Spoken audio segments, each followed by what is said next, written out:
ating gathering na ito, hindi lang basta umattend. Of course, ito ay isang highlight sa buhay nila. At you will never be the same again. Ang lahat ng a-attend dito, you will never be the same again. Naging part kayo ng kanilang celebration, and of course, ang goal ng ating pagtitipon dito ay maintindihan natin ano ba talaga ang purpose ng Diyos sa pag-aasawa. Alam ko na marami dito,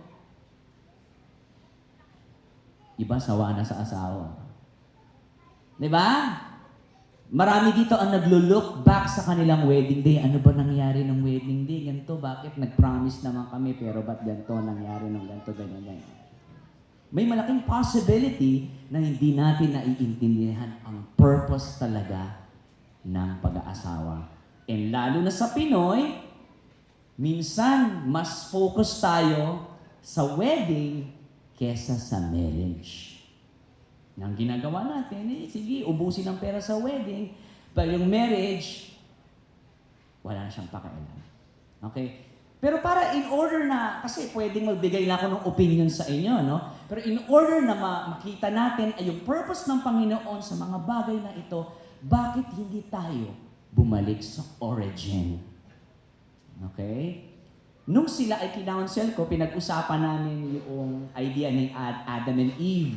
Ang sabi ko sa kanila, ang sequel ng aming counseling dito na sa kanilang wedding. Para marami din po ang makarinig. Okay. Umpisa, gusto ko lang, okay, magalala, mabilis tama po.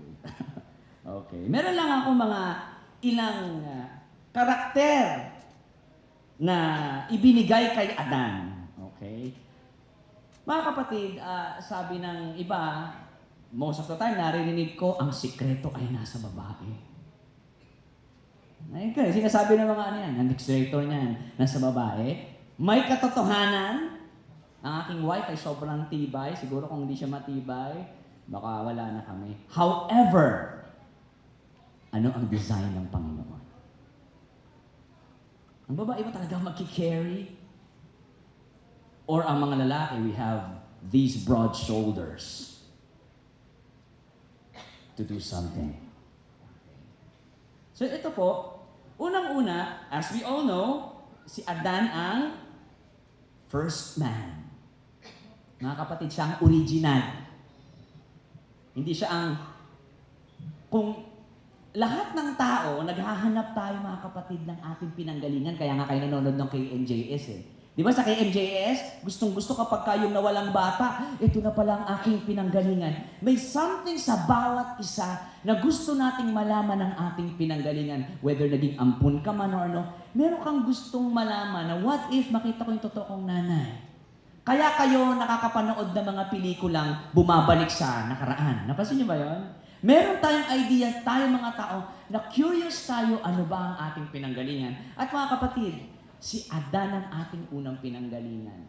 Para malaman natin ang purpose ng bawat isa, titignan natin talaga kung ano naging purpose nitong si Adan. Unang-una, siya yung first man, mga kapatid. At hindi lang yon, siya ay ginawa at binigyan siya ng kapasidad na mabuhay magpakailanman. Wow! Binigyan tayo ng pagkakataon ng Panginoon na mabuhay magpakailanman. Meron pang isang ibinigay sa atin. Hindi lang si Adan ang ibinigay sa atin bilang first man, binigyan ng opportunity mabuhay magpakailanman. Mga kapatid, kung titingnan niyo po ang creation, pansinin niyo, sa light, ang first creation, ang lagi sinasabi, and God said. Napansin niyo ba yun? And God said, let there be light. And God said, and God said, and God said. Pero pagdating sa tao, and God formed. Meron siyang special touch sa bawat isa. And God formed. Kakaiba tayo sa lahat. Tayo lang nakaramdam ng kanyang warmth. Sabi dito, and God said, and God said. Ngayon, ang creation sa Panginoon ay sobrang mahalaga. Pero dito niyo makikita na ang humanity, tayo ang nasa pinaka-peak ng glory ng kanyang create. Diba? Hindi lang yung mga kapatid. Tayo ay representation of God on earth. Mga kapatid, pag nakikita kayo ng tayo ay ginawa sa image ng Lord, di ba meron tayong gano'n? Tayo ginawa sa image ng Lord. Ang nasa utak kagad natin siguro, paano pastor yung mga hindi naman kagandahan? Image ba ng Lord yun? Minsan nagkakaroon pa ng laitan. May racism. Paano yung nakatira sa ganito? Paano yung nakatira sa ganito? Nagkakaroon pa ng racism. Pero pag sinabi sa Bible na ginawa tayo sa image niya, hindi ibig sabihin na talagang makakakita ka ng giant na ilong na katulad ng sa hindi. Ang ibig sabihin, mga kapatid, ang Panginoon kasi at ang mga angels, sila ay spirits. Spirits sila. So kailangan ng Diyos ng kaparalel niya dito sa physical world. Tayo yung kaparalel niya. Tayo magre-represent sa Kanya. Napasin niyo mga tao, mahilig tayo mag-invent, mahilig tayo mag-create ng something. Napasin niyo ba yun? Mahilig tayo mag-isip. Nakaka-appreciate tayo ng beauty. Yan yung mga bagay na naipasa niya sa atin. Kahit gano'n ka paminsan ng magulang, sabi nila, nako, yung magulang na yun, addict yan, gano'n. Pero makikita mo, merong something sa kanila na hindi nila papabayaan ng anak nila. Saan natin nakuha yun? Sa tingin niyo ba sa atin galing yun? So yung mga ganong bagay, privilege tayo na binigyan tayo ng ganon. Ano pa? Dito, makikita nyo, si Adam, ginawa siyang ruler ng kingdom na to. Kung ang Diyos ay ruler ng tinatawag na heavenly host, mga kapatid, pag nakabasa kayo sa Bible ng heavenly host, ang armies ng buong universe, mga angels, mayroong isa silang chief. Ngayon, ang tao, ikaw yung parang miniature niya. Kaya siya naglagay ng mga na-under mo, yung mga animals. Ngayon, titignan niyo yung pattern, ha? Tapos sasabi dito, siya rin ang head. Kunin niyo yung pattern, ano? Ngayon, papasok natin ng mga women. Okay? Papasok natin kayo, pero sasabihin ako, Pastor, ang dami nang sinabi sa mento sa women. Hindi. Lahat ng meron sa amin ay nasa inyo. Kami lang yung una, pero lahat ng nasa amin ay nasa inyo. At tuwan-tuwa ako pag nakakarinig ako ng phrase na kay Kristo walang babae, walang lalaki. Diba? Ngayon, sabi dito, yung babae daw ay kinuha doon sa lalaki. At tutulungan niya yung lalaki, mga kapatid, hindi siya katulong. Okay? Ang babae ang magko-complement sa lalaki. In what way, mga kapatid? Bigyan ko ng konting lang. Feeling ko alam na lahat ng mga bagay na to. Kaming mga lalaki, pag binigyan nyo kami ng isang task, bigyan nyo kami ng isang task, mamasterin namin yun. Isa lang. Pero isa lang hindi namin isipin. Ang babae, kaya nila ang sabay-sabay. Ngayon, bakit natin kailangan ng bawat isa? Dahil nga kami, kaya namin i-perfect ang isang bagay, minsan hindi namin naiisip yung ibang bagay. Yung babae ang nag-iisip nun. Paminsan naman, ang babae, kaya minsan, ang hirap maging leader, ang dami nang iniisip. Pero kailangan ng isang lalaki, hindi, ito lang ang desisyon natin. Perfect tayo, hindi dahil perfect ang bawat isa. Perfect tayo dahil fit tayo sa bawat isa.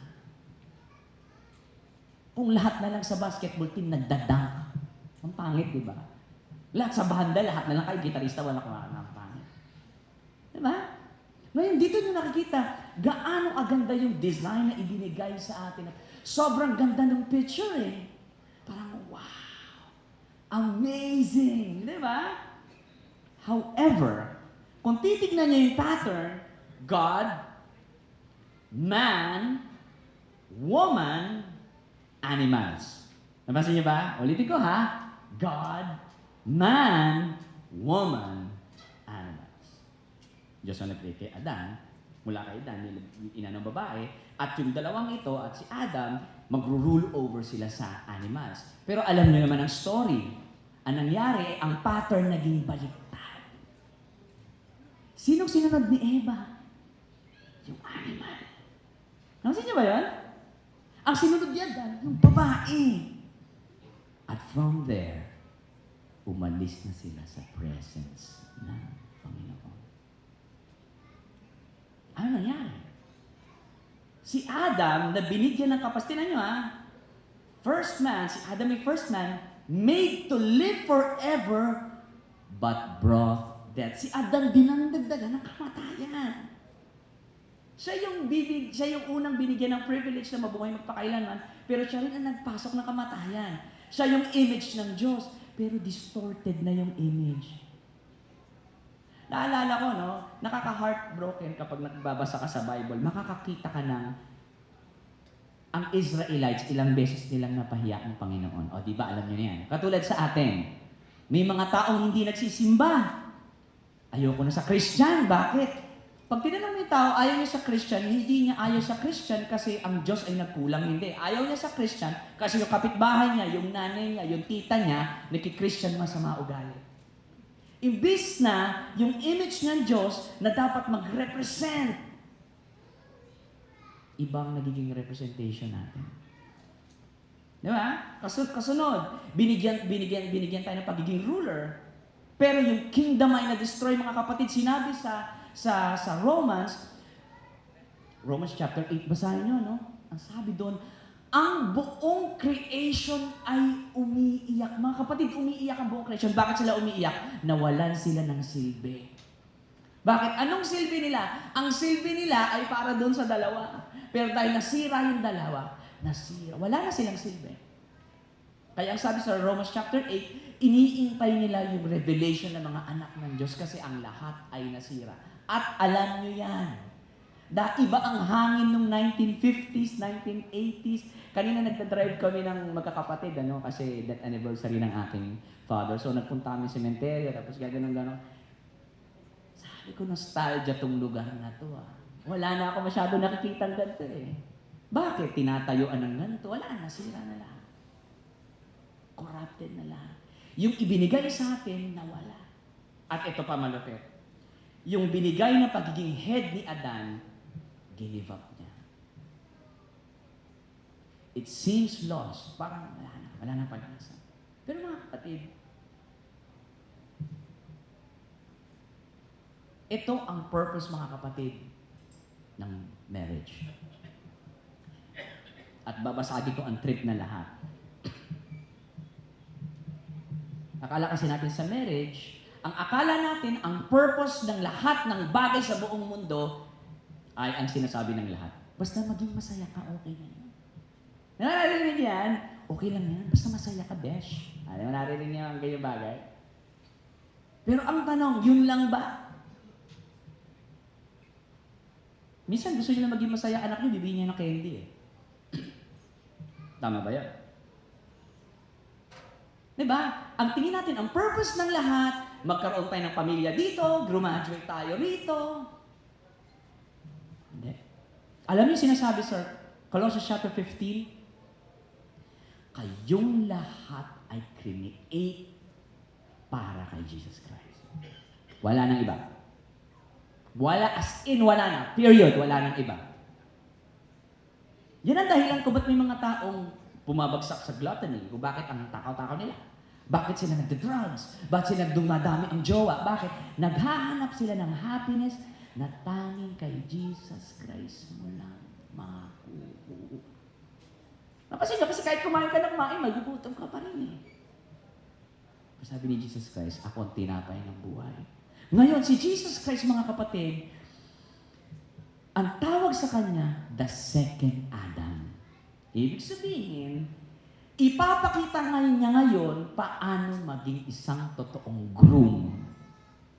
Ano ang kanyang ginawa sa kanyang bride? Tingnan natin. Tingnan nga natin, si Adam, first man, si Jesus Christ lamang ang tawag sa kanya, firstborn of all creation. Mga kapatid, ang sabi sa John 1:1, walang humihinga at walang mag-e-exist na kahit maliit na alikabok kung wala si Jesus Christ. Sabi nga ng isang writer, from the smallest atom to the biggest galaxy, all them is in His shadows. Oh. Grabe, no? Grabe. Mga kapatid, kung titignan nyo, yung nag-create ng buong universe at nagpapatibok ng puso niyong lahat, ay bumaba para makasama natin. Kung marirealize lang natin ito, kailangan niyo mag-appointment kay BBM bago niyo siya makita. Pero ang sabi sa Galatians, sa appointed time, bumaba ang Son of God. Sabi ng mga hindi naniniwala sa Diyos, kung talaga may Diyos, bakit hindi na lang siya magpakita? Sinagot siya ng isang preacher, nagpakita siya, pinatay nila. Nagpakita siya, bumaba siya, pinatay nga lang nila. So si Jesus Christ, firstborn of creation, ano pa? Mga kapatid, tayo, create sa image. Si Jesus Christ, siya yung image na pinagkopyahan sa inyo. Grabe. Grabe, ano? Amazing! Kahit ako, ang tagal ko na nagbabasa ng Bible, pag binabasa ko, ako, create lang sa image. Si Jesus Christ.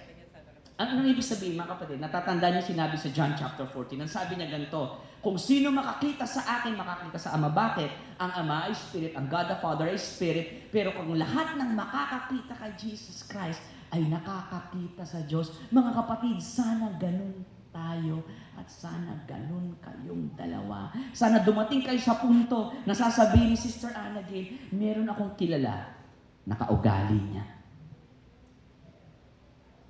Taga Nazareth. Oh. Diba? Ang ganda yung gano'n, no? Yung tipo bang lahat na ng hope ay nawala, pero parang parang face of God na magbibigay ng hope sa Kanya. Maganda. Si Jesus Christ, ibinalik niya yun. Ano pa? Si Jesus Christ, hindi lamang basta siya representation ng God on earth, ang sabi sa Bible, God with us. Isa sa pinagmamayabang ng mga apostol, nung alam niyo kung ano, nakasama namin kumain, nahawakan namin. Minsan may mga kaibigan tayo, no? Naging artista lang, mga hindi mo na hindi na makahay. Di ba? Pero ang Panginoon, kaya niyang pagbali-balik rin ang lahat ng mga planets. Ang sabi sa Job, sino ang kayang bumaklas ng constellation? Oo. Bumaklas ng constellation, ha? At ang sabi, ang kanyang tinutungtungan ay ang earth. Gumagamit yung writer ng mga ganong klaseng words para ipakita yung magnificence niya. Diba? At ito pa, siya ay king ng mga Hudyo. Mamaya pag-uusapan natin yan. At siya ay head ng church. Ngayon, ano ang kanyang ginawa sa kanyang bride? Anong ginawa ni Adan sa kanyang bride? Sa isang kasalanan, nagturuan. Yung binigay mong babae.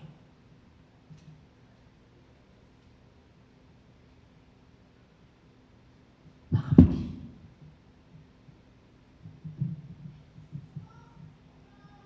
hihinga ako ng konti, baka maiyak ako. Isa sa nagpapa-stay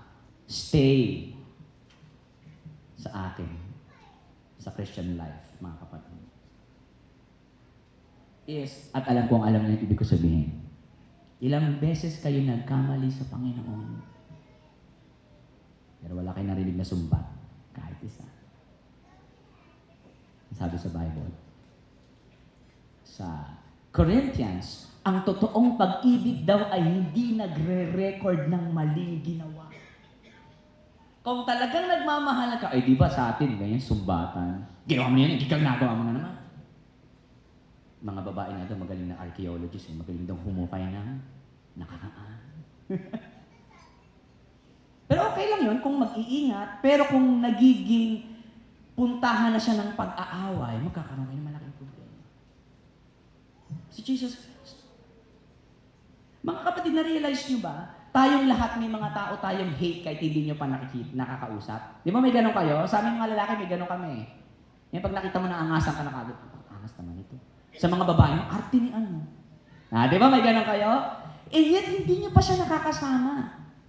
Pero ang Panginoon, alam niya ang likaw ng bitukan niya. Bitukan niyo, pero ang sinasabi niya sa Bible, lumapit ka sa akin. Diba? Sinisiba niya ang bride niya. Anong ginawa niya sa kanyang bride? Mga kapatid, ang bride na sinasabi sa Bible ay ang church. Ang sabi sa chapter 20 ng Acts, binili niya ang church sa pamamagitan ng kanyang sariling dugo. Sino po nakapanood sa inyo ng 300? Mahilig kasi ako sa war movies. Yung 300 lang sila, lumaban sila.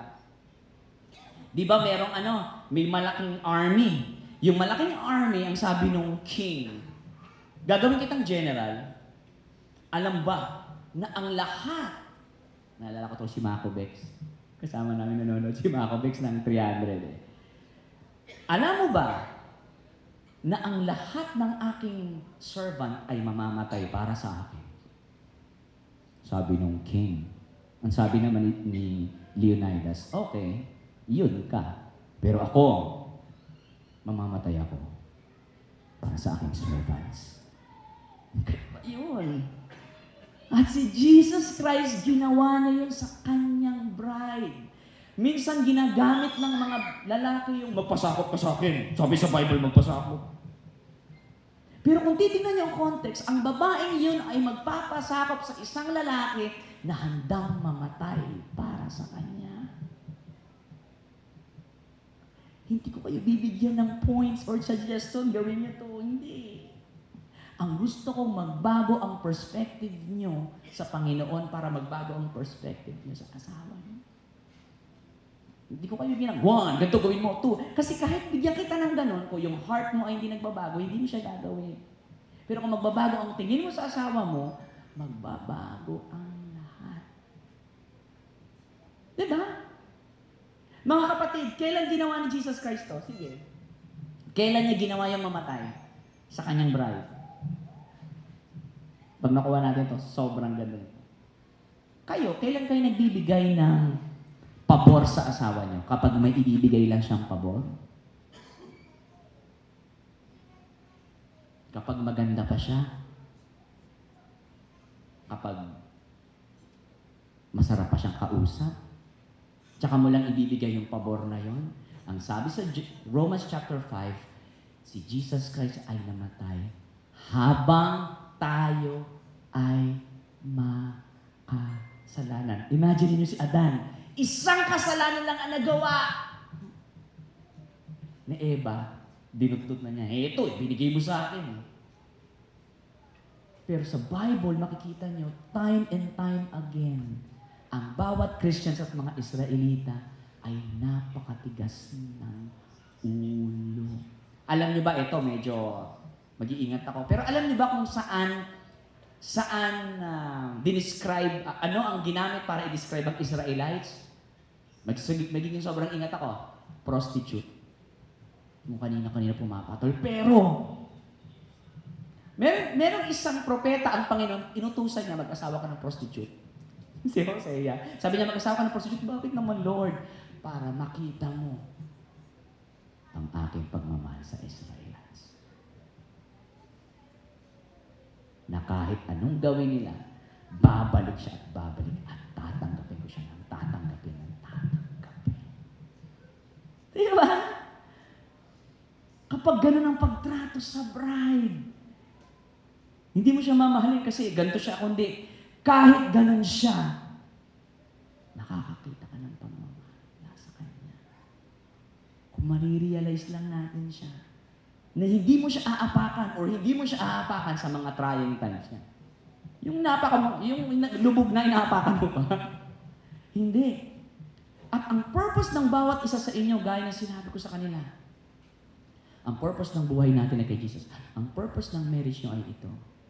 Ikaw ay maging katulad ni Jesus Christ. Ikaw ay maging katulad ni Jesus Christ. Kaya kahit pogi at maganda kayo, alam kong makakahanap kayo ng kakulangan sa bawat isa sa pagtakbo ng panahon.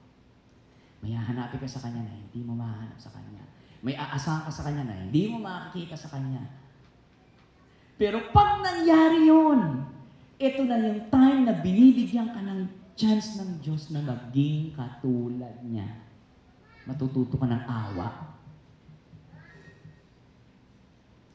Pag na-disappoint ka sa Kanya, matututo ka magpalagpas. Kasi, pag hinanapan mo siya, tatanungin kita, hinanapan ka ba ng Diyos? Hindi ka naman hinanapan. Pero nakikita mo ba natin? Yung pattern.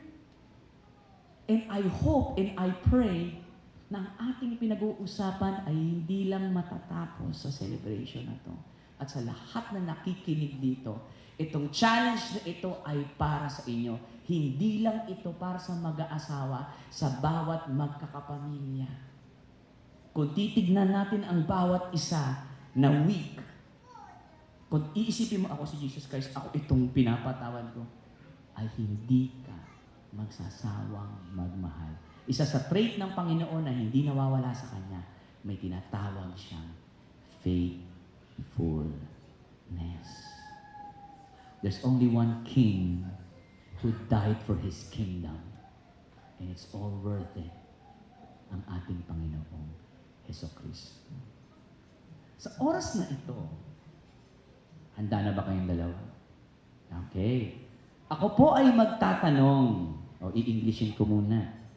Mga subtitle nyo na lang. Ha? Okay.